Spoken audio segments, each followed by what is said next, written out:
Alright, before I go into the shop to do a little flapping about my SIMPSON 269 meter, Lionel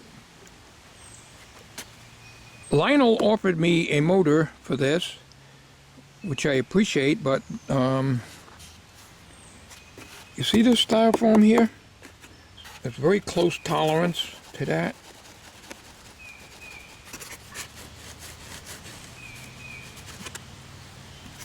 I have no idea how to get that out. This is all one piece here.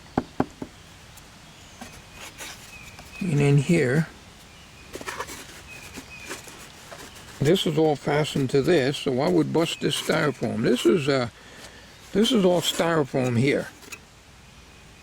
And I know what's going to happen. I'm going to bust this all up, and then when this is broken, you might as well throw the thing out. The old air conditioners had metal or plastic, you know, similar to this here. So I'm going to have to see if I can get this out. There's no point in sending me a motor if I can't get this one out. And it doesn't look like it's going to come out without destroying it. Okay, on to the business of this video. Good Saturday afternoon. Hopefully you have seen the recordings we made at the Jewett City Flea Market, the little one we uploaded today. If you didn't get a chance to see that, get a chance to look at that before you watch this video. Filling our faces at the flea market is what it's called. A very short video of the flea market and showing the items that we bought.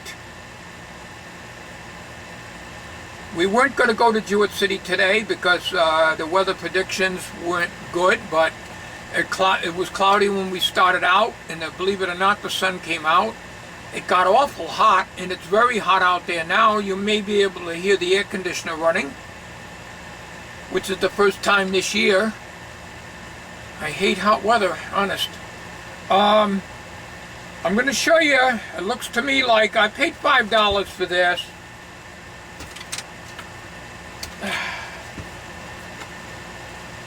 SIMPSON 269. I'll show you a close-up of it. And the story of my life, it appears the meter is burnt out. Even though, as I have said so many times, you can test the meter movement by doing this and that the needle moves, but that doesn't mean it's not burnt out. So apparently it's burnt out.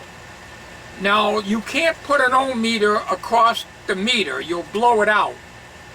So there's no real way to test the coil in the meter movement that I know of without blowing it out. But it's probably already blown out.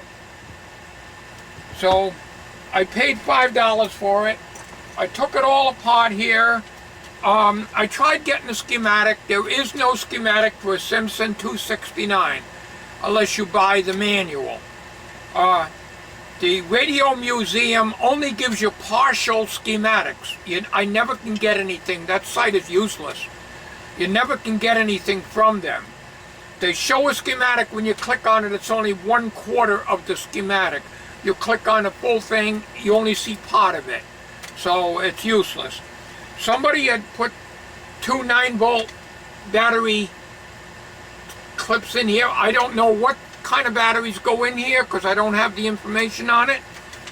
It appears to take a D-cell in here, but it's not even showing the polarity. But judging from the way the terminals are in here, I would say the negative is this way and the positive this way. It's got these nice long machine screws, 4 of them. The Bakelite case is in nice shape. Now let me take you over here. I've got the Sony SR12 here. So let me show you a close-up of this. Now maybe you need the batteries to test voltages. I never heard of that. Every VOM I've ever owned, you don't need batteries in it to test voltages or current. you do need it for resistance.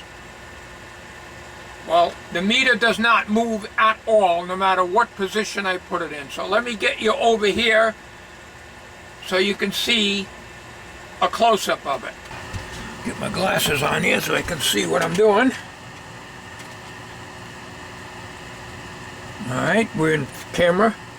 Okay, so I'm not about to put an ohm meter across this coil and destroy the movement, the coil inside. Because if it is not burnt out, it will be with the ohm meter. You know, when you put an ohm meter lead across the,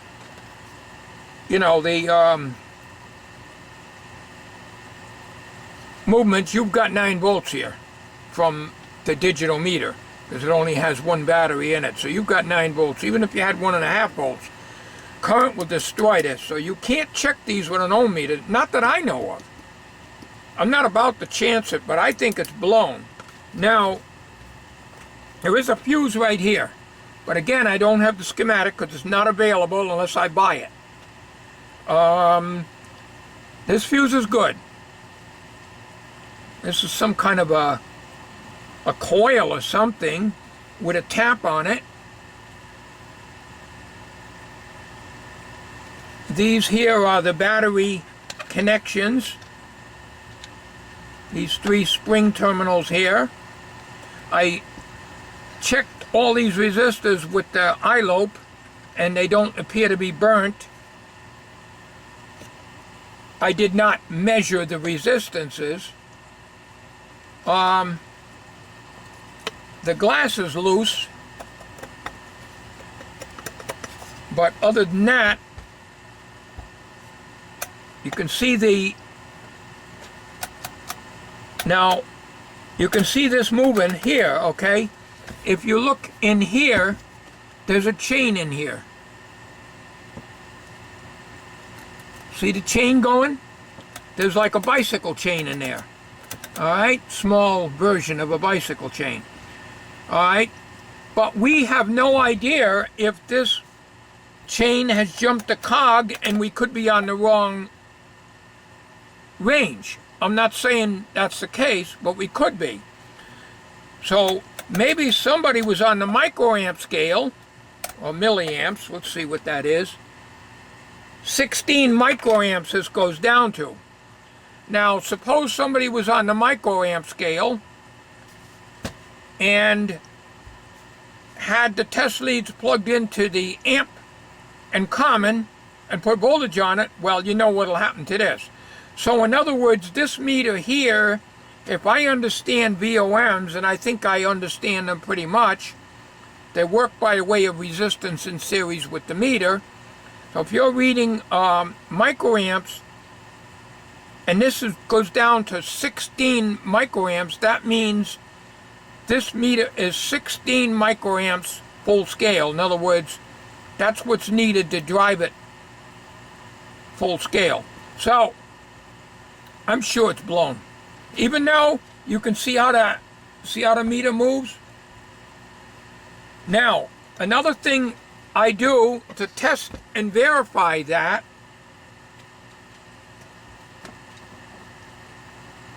we'll get a clip lead over here, is to take a clip lead. Whenever you ship a deoscible movement meter out, always shunt out the meter. So that's what I'm doing here, and that dampens it. Okay? Now the meter's shunted out. If that meter coil is good, when you give it the little thing, it should not move, but it still moves just the same. This needle comes up to about here. See it? I disconnect it. Same. Okay? That needle should be moving like this when it's shunted out. And unshunted, it should be moving here. So I'm 100% sure the meter movement is gone. So it looks like we got a $5 paperweight here. but I spend that in McDonald's a lot of times. Now over here, I don't know if you can see it, but I just spotted it. There's a little darkened area around these resistors here. Let's see if I can get it so that the light will hit it just right. It looks like a little smokiness on the board. All right.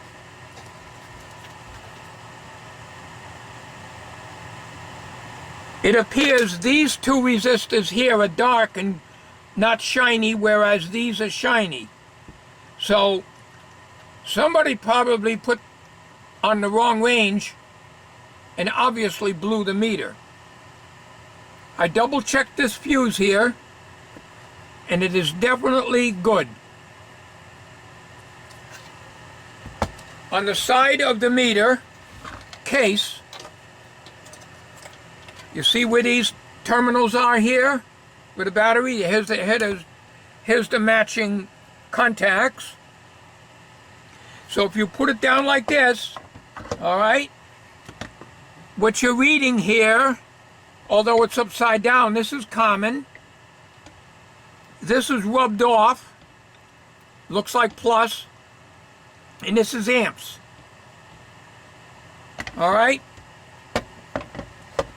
So you put that on like that. There's your meter here. Common. It looks like plus, volts, and amps. So what probably happened is one of two things. Either somebody had it on a very low voltage range and put in a higher voltage, destroyed the meter, coil, or put it on amps, put it on voltage, put it across voltage and had it on a low amp scale. If they had it on a 10 amp scale,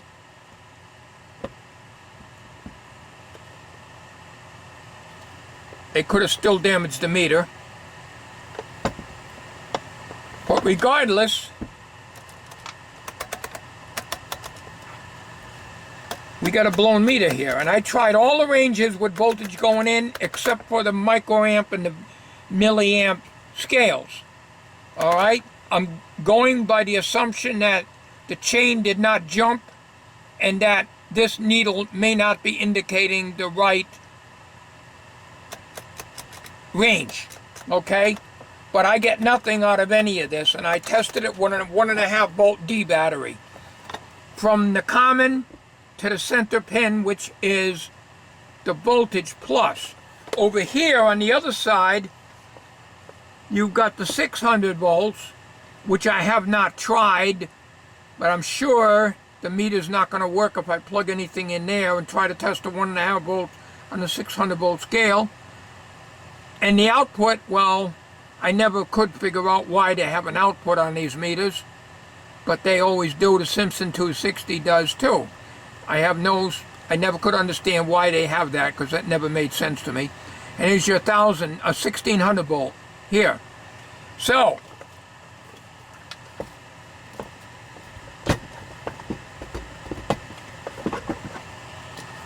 what we have here is a blown meter movement. It don't appear to be worked on, but it wouldn't do me any good to get the schematic, because it's going to confirm what I know anyways, and that the coil is blown open. And I'm not about to take this off, because I can't fix it anyways. Nobody can fix these things. You know, you cannot. These are done by machine. You cannot wind coil, a deossable movement coil. It can't be done. I don't care. There's no way. These are done by machine. Robotic machines. And if it was a huge meter movement, that's different. But this is not a very big movement. The meter face is big, but the coil is small. So that's the story there. What I will do now, though, is to see if I can test these resistors after I read them under my eye lobe. We'll stop the video at this point and get set up for that. Never mind testing it. I can see a burnt one right here, and I cannot read the value. I don't know if you can see that. I'm using the Sony SAW12, and I cannot find it now. It ends in 8. It looks like 10, and then it's all burnt out in the middle. One of these here. I cannot see it through the camera. I can see it through my eye lobe. I cannot make that out. But one of them's burnt. Where the discoloration is on the board. But without a schematic, I'm not going to be able to find out what the value is on it.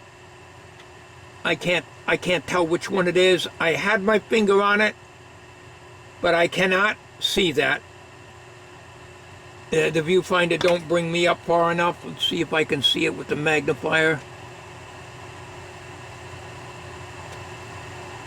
I know it's going to show on the video. I think it's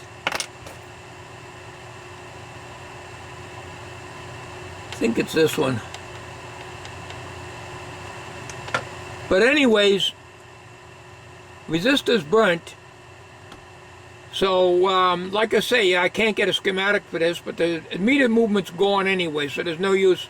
I'm not going to go out and buy a schematic or a manual, which would cost me at least $10 on eBay for this, because, let's face it, there's a burnt resistor, at least one in here, maybe more. I don't know the value because it's burnt off of it. It's 10, whatever, 8. So, but meter movement's burnt out. So,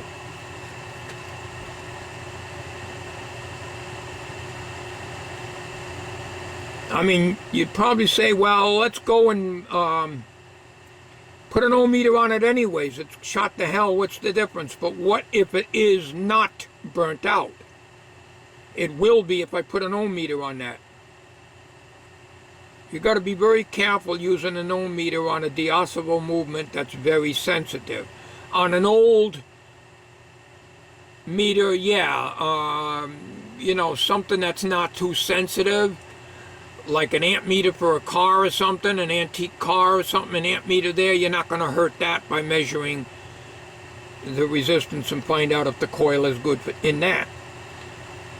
But on these, no. I don't know of anybody that's ever tested these with an ohm meter. And I don't know that much about them, how to test them, because I don't know what to expect. If there's a resistance reading, you need the schematic, and can you measure it with an ohm meter? I don't know. Anyways, that's the end of this video. It looks to me like I've got a $5 paperweight that'll go to the ham auction. SIMPSON 269 Series 2.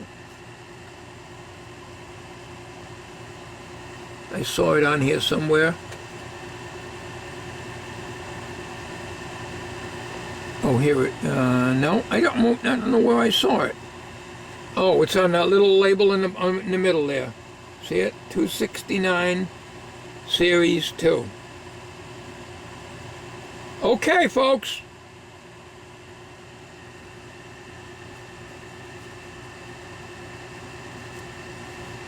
That's it.